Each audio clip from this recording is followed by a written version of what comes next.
Success in the toy world is a 1,000,000-to-1 shot, but this man beat the odds. Join us in New York City as evening meets the inventor of Boggle.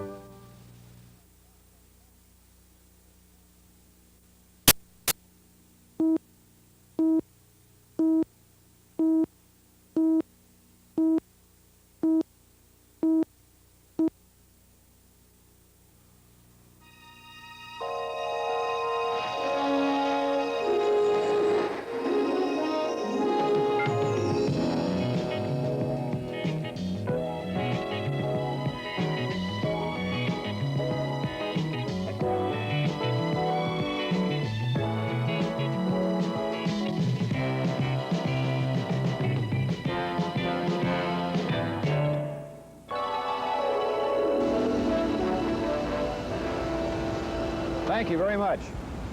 Hi there, I'm Dave Durian. Welcome to Evening Magazine and welcome to New York City. It's a dark, windy, blustery, rainy day here. I think I'm going to go inside where it's nice and bright and cheery and a lot of fun. Across the street is FAO Schwartz, one of the finest toy stores in the world. We're here in New York City tonight to meet a man who actually makes a living inventing toys and games. In fact, a pretty good living. He's made a lot of money on what has become the most successful word game ever.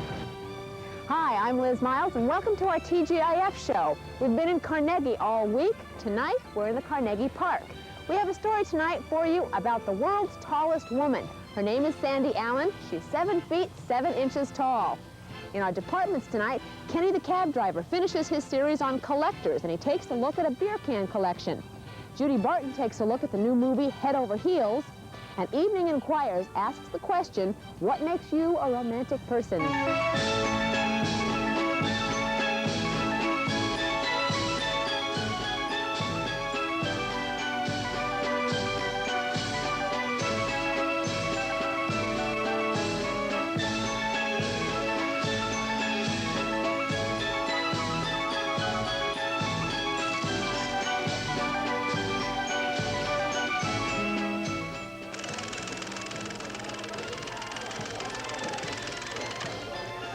You know, about 5,000 brand new toys are introduced to the marketplace each year. About 2,000 or 3,000 make it to toy stores like this, and that is a very small fraction of the toys and games that are actually invented every year and never make it.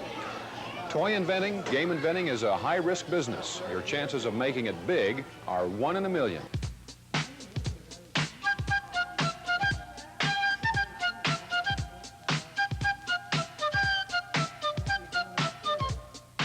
Of course, you can play it safe in the toy business by grinding out designs for a big company.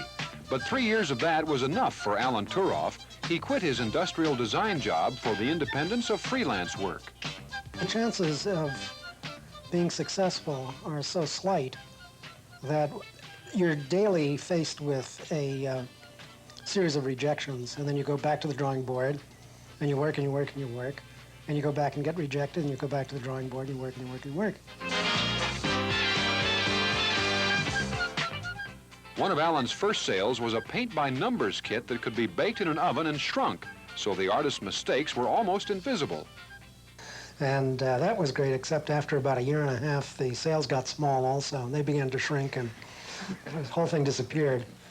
For amateur soothsayers, Allan invented the fortune ball.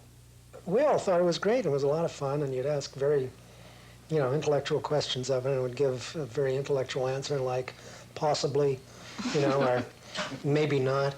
And it was hardly ever wrong, A sentimental favorite was his dual propeller cap called the twin spin beanie.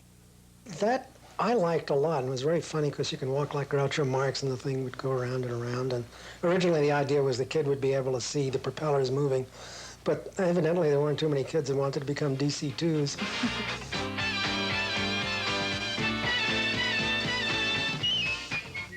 These early successes were modest, to say the least, but Allan had faith in his imagination and talent. That self-confidence paid off, thanks to perseverance and a little luck. I had been working on another game for really about 2 to 3 weeks when, in a flash of about 3 seconds, I realized if I changed a rule, I would have a different game, and that game ended up as Boggle.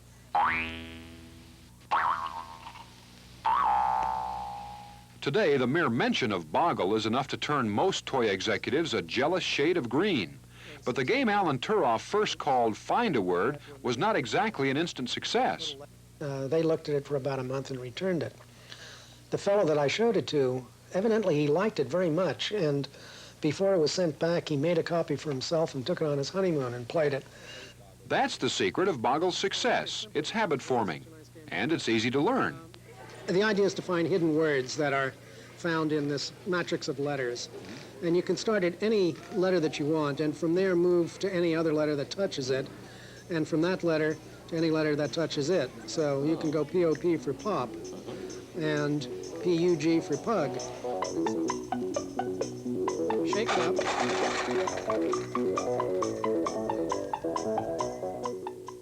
Players have 3 minutes to write down as many words as they can find in the 16 cubes. Make that 25 cubes for Allan's latest creation, Big Boggle.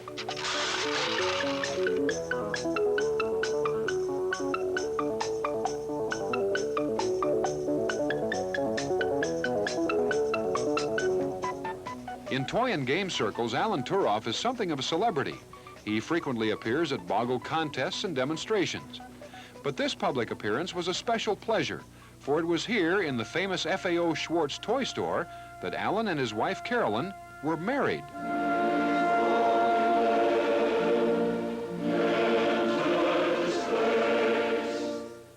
No one's been married in Schwartz's doll department before or since, but that's only fitting.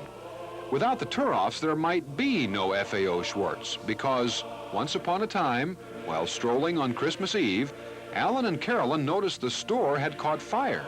And so Allan goes over and sets off the alarm and jumps on his motorcycle and goes down Fifth Avenue and tells the fire department, no, this way. And they came and they saved all the little toys and teddy bears. Carolyn said right after it was finished, she said, you know, this is really stranger than fiction. The biggest toy store in New York is saved from burning down on Christmas Eve and saved by 2 toy designers.